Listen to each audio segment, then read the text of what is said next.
Oi, meus amores, tudo bem com vocês? Então vamos lá, vamos continuar na nossa ordem, do nosso jeito, para ninguém enlouquecer. Aula de quarta-feira, Física A, tá? A gente vai nas aulas de 14 a 16, não é muita coisa, tá? Todas as aulas aqui, elas são do mesmo assunto, então é uma teoria só para tudo isso. Vai ter bastante exercício, mas o assunto é um só. E aí a gente termina essa apostila, tá bom? Aqui, eu esqueci que vocês não são apostila 1, né? Vocês são apostila 5. Beleza. Então vamos lá. Potencial elétrico V. Bom, potencial elétrico, pessoal, seria a capacidade de puxar ou empurrar cargas elétricas. Como assim? A questão do potencial elétrico seria a energia que eu vou conseguir fornecer para uma carga elétrica, tá?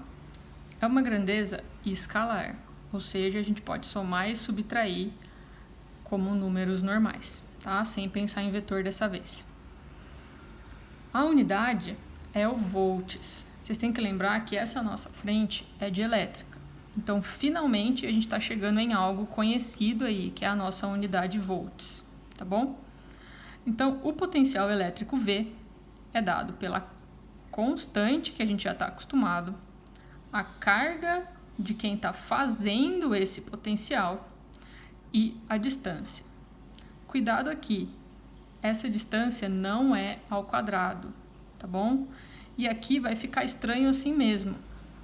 O potencial a gente representa pela grandeza V e a unidade eu também represento pela grandeza V, tá? Pessoal, lembra que eu falei quando a gente começou a ver essa matéria que todas as fórmulas eram iguais?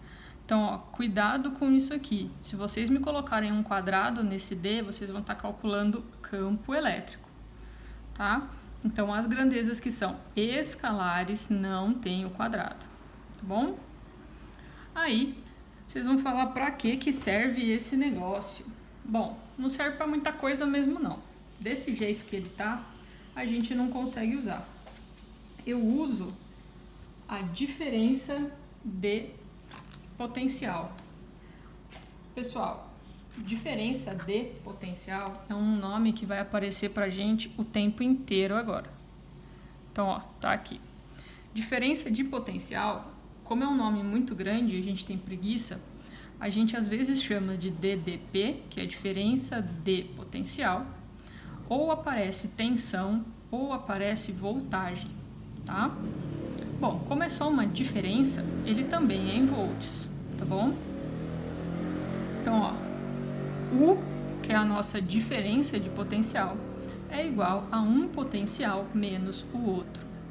Mas eu posso fazer isso em qualquer ordem? Eu posso fazer essa subtração de qualquer jeito? Jamais. É o potencial da onde você está saindo menos o potencial de para onde você está indo, tá? Nos exercícios vai fazer bastante sentido essa analogia aqui. Bom, eu falei que a diferença de potencial serve, né?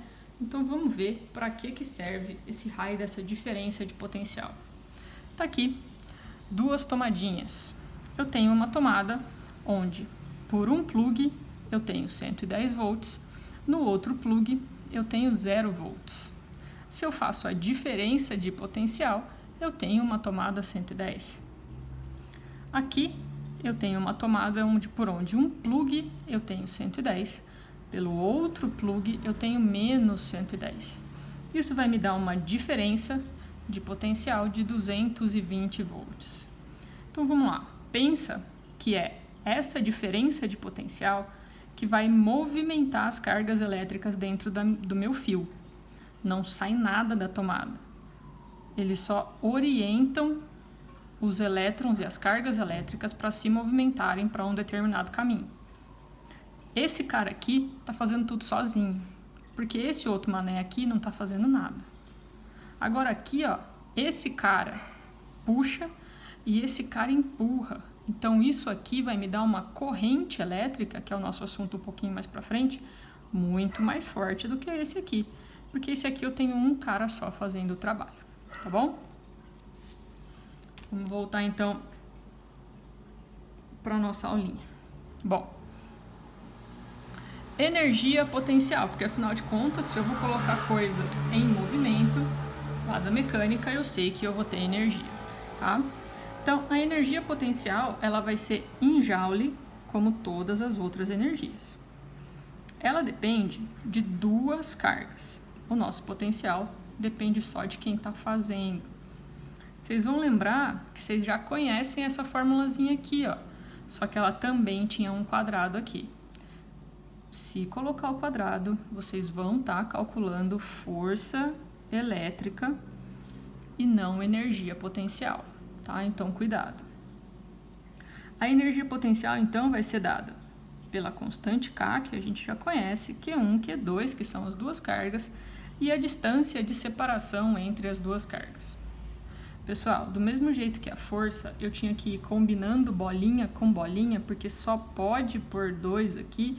Vocês têm que lembrar que é para duas cargas. É um inferno de fazer isso aqui. Se eu tiver 3 bolinhas, eu tenho que combinar a bolinha 1 com a bolinha 2, a bolinha 1 com a bolinha 3. Aí eu tenho que combinar a bolinha 2 com a bolinha 3. Então, essa conta aqui é muito ruim. Então, tem um jeito mais fácil de eu tirar essa energia potencial. Dá uma olhada nessas duas equações aqui, ó. Essa equação é a mesma que essa aqui, só que falta uma carga, né? Aqui tem duas e aqui tem uma só. Então eu posso escrever a energia potencial como sendo esse camarada aqui e multiplicar pela carga que está faltando. Então, para evitar ter que fazer essa conta horrorosa, eu posso tentar dar uma burlada no caminho aí e calcular desse jeito, tá bom? Bom, uma vez que a gente entrou em energia, não tem como escapar do trabalho, tá? Então, o trabalho também é uma energia, então ele também vai ser dado em joule. Lá da parte de mecânica do ano passado, vocês aprenderam que trabalho era igual à variação da energia. Então, no nosso caso, a gente teria isso aqui, ó. O trabalho é igual à variação da energia. Bom, eu vou abrir tudo isso aqui, então, para explicar para vocês como que a gente pode pular daqui para cá. Então, ó, se é variação, seria aqui uma subtração de energias. Beleza. Mas aí eu posso escrever, então, a energia desse jeito aqui, porque é muito mais fácil. Então, seria o potencial de onde eu estou saindo vezes a carga, menos o potencial de para onde eu estou indo, vezes a carga. Bom, eu posso colocar essa carga em evidência e ficar com a subtração do potencial. Mas a subtração do potencial é uma diferença de potencial. Então eu posso escrever que o trabalho é igual a Q vezes U. E é isso aqui que a gente costuma usar para fazer as contas, tá? A gente vai ter que passar por alguns exercícios onde a gente vai ter que na marra fazer isso aqui e na marra fazer isso aqui, porque a apostila vai construindo os exercícios até chegar nesse caso aqui, tá bom? Mas para uma questão prática de aplicação mesmo dessa matéria, a gente costuma usar isso aqui, tá bom? Então, ó, unidades para isso, joule aqui embaixo, coulombs de carga e o nosso volts aqui, que finalmente apareceu algo que a gente usa na vida, tá bom? Exercício já já, beijos!